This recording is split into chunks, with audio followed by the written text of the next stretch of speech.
Dan kakak pengen kasih tahu kalian dulu bahwa hari ini mungkin akan menjadi hari terakhir kita belajar ya. Mungkin ya hari terakhir kita belajar. Jadi kakak harap pembelajaran hari ini lebih semangat lagi. Karena mungkin sekitar 2 minggu lagi ya. 2 minggu lagi kalian akan menghadapi yang namanya ujian akhir sekolah ya, ujian akhir sekolah. Oke. Itu pada hari ini kita akan melanjutkan materi tentang termodinamika di subbab bagian hukum mes. Hukum mes. Oke. Di mana hukum mes ini ada 3. Yang pertama adalah berdasarkan rumus, yang kedua adalah data lengkap, yang ketiga adalah menggunakan diagram. Ya, akan menggunakan diagram. Oke, untuk itu sebelum kita lanjut, kakak ingin menyampaikan bahwa tujuan pembelajaran hari ini adalah kalian mampu memahami cara menghitung, cara perhitungan dari ketiga hukum mes yang sudah kakak sebutkan tadi, mulai dari penggunaan rumus, data lengkap, dan juga diagram. Seperti itu. Ya. Nah, lanjut. Ada yang sudah pernah lihat ini aja, Dek? Tahu ini apa? Tahu. Apa ini? Hah? Apa namanya? Beo. Apa beo? Kalau di sini namanya beo. Beo. Kalau nama bahasa kainnya beo. Kalau di Sulawesi Tengah, kalau di Indonesia Barat kenalnya kapurung. Ada juga yang sebut papeda. Kalau papeda dari bahasa dari mana? Buah. Iya, dari Papua. Ada yang dari selatan? Sagu. Dari selatan apa namanya? Kapurung juga. Ada yang dari Toli-Toli? Barit. Barit. Kalau barit apa sebutnya barit? Sagu. Hah? Kapurung ya. Sagu. Nah, dari sini kita tahu ternyata. Oke. Oke, ya. Oke, ternyata walaupun namanya berbeda-beda di daerah lain, tetapi yang dimaksud tetap sama, ya, kapurung. Ada yang tahu bahan-bahan pembuatan kapurung itu sendiri? Sagu apa lagi? Bikin buah kuning. Ayo mana? Ada lagi tidak? Buahnya apa katanya? Buah Kuning, buah kuning. Ya, kalau marah, kalau orang Manado bilang buah Kuning. Elor. buah kuning, ya. Buah kuning sebutnya, ya. Iya, kalau Sulawesi Tengah sebutnya kalau marah, kalau kita kalau di Manado, Gorontalo sebutnya ikan buah kuning, ya. Ya, karena buahnya kuning. Berarti itu ya. Nah, ada lagi bahan-bahannya?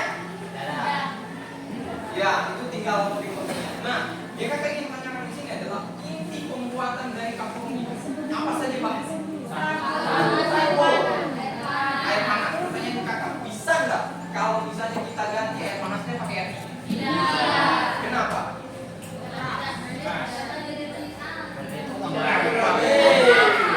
Ayo. Tidak? Iya, tidak akan menyatu. Ya, hanya akan membuat gumpalan. Ya, makanya akan air. Nah, ternyata di dalam hukum mes ini, khususnya pada diagram nanti, pada hukum mes diagram, itu sama seperti pembuatan kapurung, adik-adik.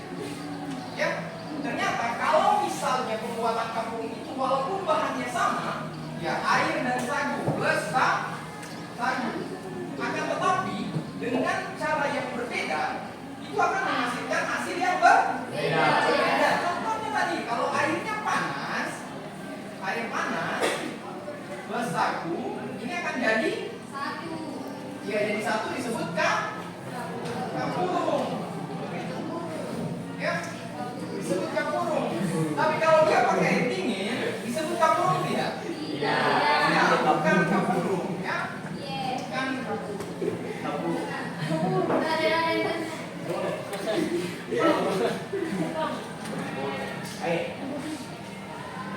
Berapa?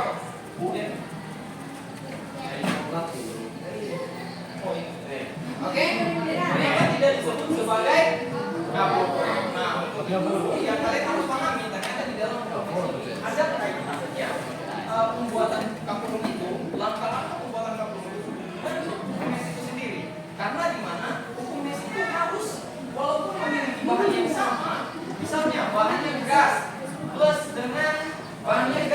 ditambah dengan yang dilakukan oleh pernah. Misalnya ada bahan gas ditambah dengan cair. Kalau misalnya ditambahkan dengan gas ditambahkan dengan padat, hasilnya bisa seperti itu. Sama seperti hukum tadi. Sama kayak sagu. Air panas tambah sagu, hasilnya kapurung. Ya bisa menyatu. Tapi kalau air dingin tambah sagu, itu belum tentu bisa. Bukan belum tentu, tapi pasti belum nyatu. Ya, baik yang cewek-cewek pasti tahu di pembuatnya. Ya, baik tidak sebelum rumahnya. Ya. Oke. Oke. Untuk itu kita coba buat masuk ke materinya. Jadi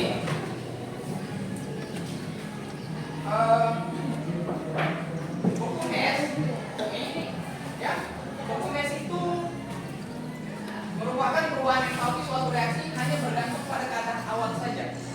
Ya. Nah, hanya bergantung pada keadaan awal saja, ya. Dan keadaan akhir dari suatu reaksi dan tidak tergantung bagaimana jalannya reaksi. Maksudnya kami begitu. Iya.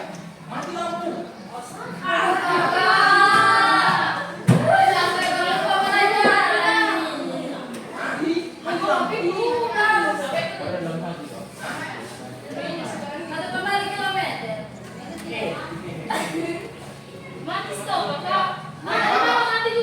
Oke, enggak apa-apa. Oke, jadi oke, perhatikan semua. Jadi hukum Hess itu menyatakan bahwa reaksi itu tidak akan dipengaruhi oleh jalan oleh reaksi awal maupun reaksi akhirnya. Terus yang dipengaruhi apa, Pak? Yang dipengaruhi adalah di tengah awal reaksi. Bagaimana awal reaksi itu bisa jadi akhir reaksi. Ya, jadi pada kayak pembuatan kapur tadi, apakah kalian akan melihat? Oke, dia tidak akan dipengaruhi dari seberapa penting awal kalian pembuatan, tetapi yang dipentingkan adalah bagaimana caranya kalian membuat. Karena kalau cara pembuatan kapurnya berbeda, walaupun bahannya sama, pasti akan menghasilkan hasil yang berbeda.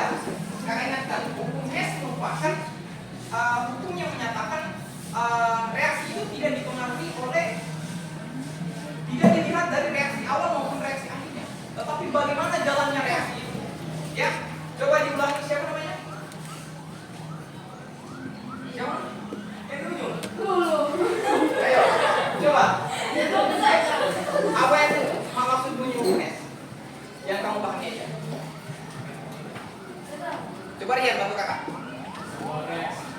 Reaksi. Reaksi awal, dia dipengaruhi oleh reaksi awal dan reaksi akhir nggak? Dipengaruhi atau enggak? Dipengaruhi. Di reaksi awal dan reaksi akhir. Terus jalannya reaksi terpengaruhi enggak? Tidak.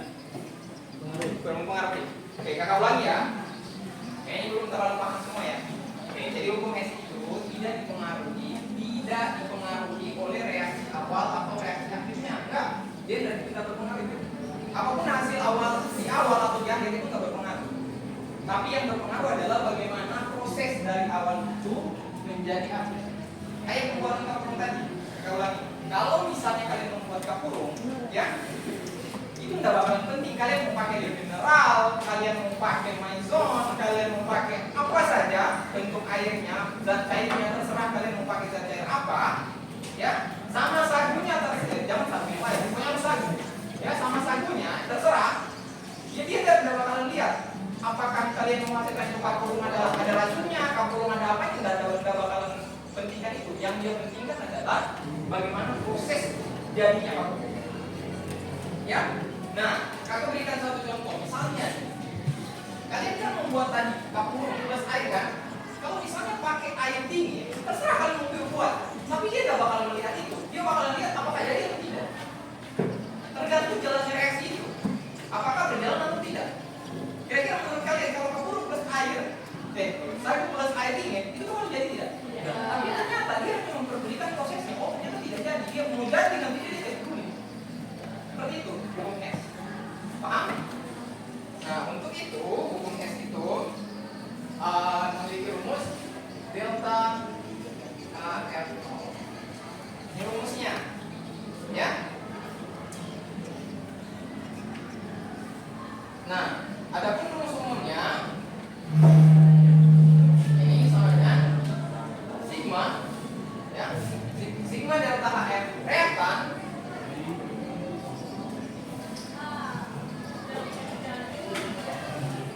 dikurangi sigma delta H, ya, delta H. Paham? Paham adekku? Balik ya.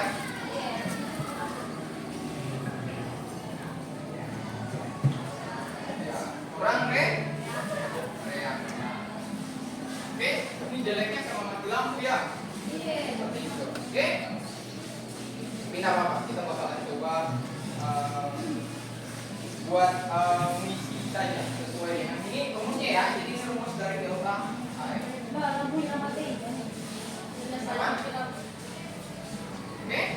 Oke, lanjut kita ke contoh soal ya.